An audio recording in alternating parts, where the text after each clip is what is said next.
بسم اللہ الرحمن الرحیم۔ السلام علیکم دوستوں، کیسے ہیں؟ امید ہے آپ سب خیریت سے ہیں۔ تو فرینڈس، ایزی ایجوکیشن اکیڈمی کی طرف سے ایک نئی اور نیکسٹ ویڈیو کے ساتھ حاضر ہیں انشاءاللہ العزیز۔ اس ویڈیو میں بھی آپ کے ساتھ بریک فاسٹ جو آپ کے ساتھ کوسچنز اس کے شیئر کیے گئے اس سے پہلی ویڈیو میں، ان تمام کوسچنز کا ایک ملٹی آنسر آپ کے ساتھ شیئر کریں گے۔ انٹروڈکشن بھی ہو گیا اور اس کے بعد تمام کوسچنز وتھ ٹرانسلیشن وہ بھی کور ہو چکے۔ اور بریک فاسٹ ناشتہ جس کا میننگ ہے، اس کا ملٹی آنسر سٹارٹ کرتے ہیں۔ میں آپ کے سامنے اس کو ریڈ بھی کرتا ہوں اینڈ اس کو ٹرانسلیشن بھی اس کی کروں گا۔ تو فرسٹ آپ ہیڈنگ دیکھ رہے ہیں ڈان، صبح۔ یہ صبح کا ایک خاص وقت، ایک حسین دلکش منظر، ٹھیک ہے جی، اس کو مارننگ یا ڈان اس کو کہا جاتا ہے، ٹھیک ہے جی۔ تو ڈان ایک خاص قسم کا وقت ہے۔ تو اس کی ہیڈنگ ہے، نیچے سٹارٹ کریں گے آپ، تین بالکل چھوٹے چھوٹے دو تین لائنوں کے پیراز ہیں جو آپ نے صرف لکھنے ہیں، بالکل شارٹ ہیں۔ John Steinbeck was walking along a road in a valley surrounded by black blue mountains.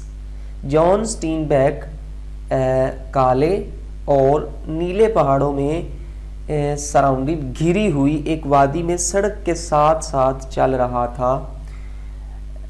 behind the misty mountains، دھند اوڑھے پہاڑوں کے پیچھے، at first a small line of creeping red emerged on the horizon۔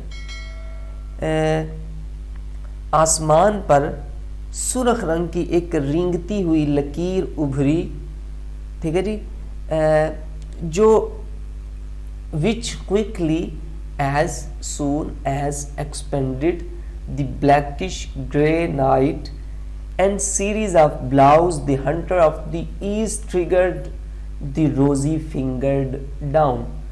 یہ آپ نے بالکل اسی طرح لکھنی ہے، ٹھیک ہے جی۔ اس میں ایک انگلش کو اچھے طریقے سے لکھا گیا ہے نمبرز اچھے گین کرنے کے لیے۔ تو میں اگین اس کی ٹرانسلیشن آپ کے سامنے کر دیتا ہوں یہاں سے۔ بیہائنڈ دی مائسٹی ماؤنٹینز، کے دھند اوڑے پہاڑوں کے پیچھے، at the first small line, پیچھے آسمان پر سرخ رنگ کی ایک رینگتی ہوئی لکیر ابھری جو جلد ہی سیاہی مائل سلیٹی رات میں پھیل گئی، ٹھیک ہے جی۔ اور مشرق کے شکاری سورج نے گلابی سویرا تان لیا، ٹھیک ہے جی، جیسے کہ آپ کو نظر آ رہا ہے یہاں پہ۔ The hunter of the east triggered the rosy finger dawn, ruler I disclosed the whole face of nature. Ruler کہتے ہیں حکمران کو، حاکم کو، تو یہاں پہ حاکم سورج کو کہا جا رہا ہے جس کی پیچھے بات ہوئی ہے، دی ہنٹر آف دی ایسٹ۔ میں نے آپ کو بتایا کہ یہ ایک اسٹرکچرائزڈ انگلش کو لکھا گیا، میننگ اس کے سورج ہے، سورج بھی لکھا جا سکتا تھا، سن بھی لکھا جائے، لیکن یہ اچھے نمبرز گین کرنے کے لیے ایگزامینر کو، پیپر چیکر کو امپریس کرنے کے لیے اس طرح کے ورڈز یوز کیے گئے، تو اس میں آپ نے غلطی نہیں کرنی۔ سورج کی یعنی حاکم سے مراد سورج کی آنکھ نے فطرت کے چہرے سے پردہ اٹھا دیا، یعنی کہ جیسے جیسے سورج چڑھتا گیا اندھیرا دور ہوتا گیا اور فطرت نظر آتی چلی گئی۔ اینڈ دی نیکسٹ پیرا ہے میٹنگ، اس کی ہیڈنگ آپ دیں گے meeting. In this tension-free paradise، in this tension-free paradise، پریشانیوں سے فری، پریشانیوں سے ختم، پریشانیوں سے ماورا جنت۔ Steinbeck saw orangey flames near a tent of cotton pickers in the background of green۔